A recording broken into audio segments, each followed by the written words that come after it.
او بل حدیث مبارک دی یو درې کسه داسې ناستو حدیث د بخاري کې نو دا یو کس ایسته روان شو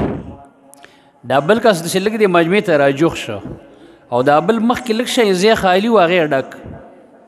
نو د الله نبي وفرمیل الا اخبرکم بهؤلاء الثلاث د درې کسانو حال درته نه بیانوم نو هغوی ویل چې بیان یې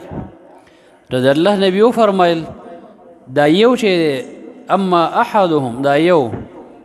فآواه الله الله لې کې ځای ورکړه خالي ګۍ ډکه کړه الله بدل خپل رحمت کې ځای ورکړي او دغه دویم چې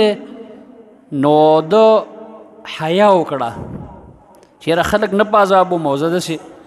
وایي قیامت کې به الله هم د ده نه حیا وکړي عذاب نه به اخلاص کړي اول چې دا دریم دی نو اعرض فاعرض الله عنه د مخ واړو اعراض یې وکړو چې زما حاجت نشته قیامت کې به الله د ده نه هم اعراض وکړي مخ به ترې واړی هسې ته دې حدیث ته وګوره کله کله زموږ یو شرعي څه عذر نه وي میلمه م نه وي بیماري م نه وي بل یو څه کار هم نه وي او باوجود د هغې نه یو ځای کې وعظ یا یو درس یا یو بیان وي هغې نه ایسته موږ روان شو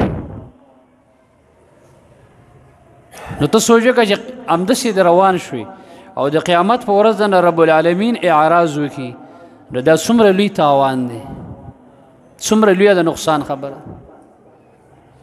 د جمعې ورځ چې وګورې نو هم وروسته ملګري کوشش کړي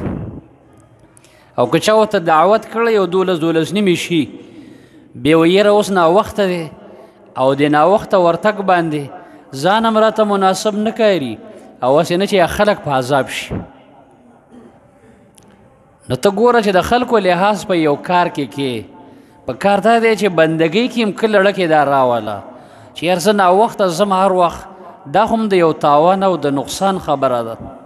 ولې مخکې کوشش نه کو ولې دا خیر نه ګټمه